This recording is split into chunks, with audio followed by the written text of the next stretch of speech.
అధిక బరువుతో బాధపడుతున్నారా? వినీలాస్ వెయిట్ లాస్ డైట్ ప్లాన్ తో ఇంటి దగ్గర నుంచి హెల్దీగా బరువు తగ్గండి. అసిస్టెంట్ కొరియోగ్రాఫర్ జానీ మాస్టర్ లైంగిక వేధింపుల కేసులో కొత్త విషయాలు తెలుస్తున్నాయి.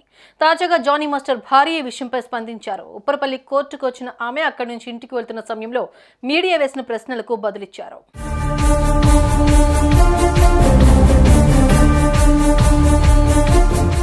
జానీ మాస్టర్ను ఉప్పరపల్లి కోర్టులో ప్రవేశపెట్టగా 14 రోజుల రిమాండ్ విధించారు. ఈ 14 రోజులు జానీ మాస్టర్ను విచారించనున్నారు పోలీసులు.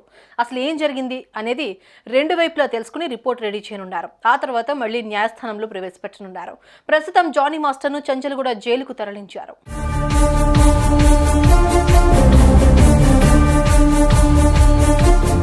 జానీ మాస్టర్ కు రిమాండ్ విధించడంతో ఆయన భార్య సుమలత అలియాస్ ఆయుష్ స్పందించారు. ఇదంతా ఫేక్ అని కావాలనే టార్గెట్ చేస్తున్నారన్నారు.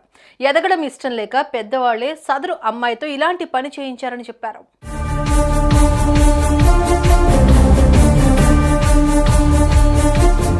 కాగా తన భర్త అమాయకుడని, ప్రతి ఒక్కరికి సాయపడేవారే కానీ జీవితాలు నాశనం చేసేవారు కాదన్నారు సుమలత. అసిస్టెంట్ కొరియోగ్రాఫర్ గా ఛాన్స్ ఇస్తే ఇప్పుడు తల పట్టుకునేలా చేసిందన్నారు. విచారణ పూర్తయిన తర్వాత తన భర్తకు ఎలాంటి పాపం తెలియదనేది ప్రూవ్ అవుతుందని అన్నారు. అటు సినిమా ఇండస్ట్రీలోని పలువురు కూడా జానీ మాస్టర్ కు సపోర్ట్ చేస్తున్నారు.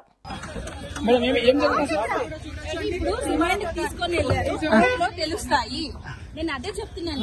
అంటే ఇప్పటికీ జానీ మాస్టర్ ఇదంతా ఫేక్ కేసు అని చెప్తారా? ఇదంతా ఫేక్ కేసే. కోర్టులో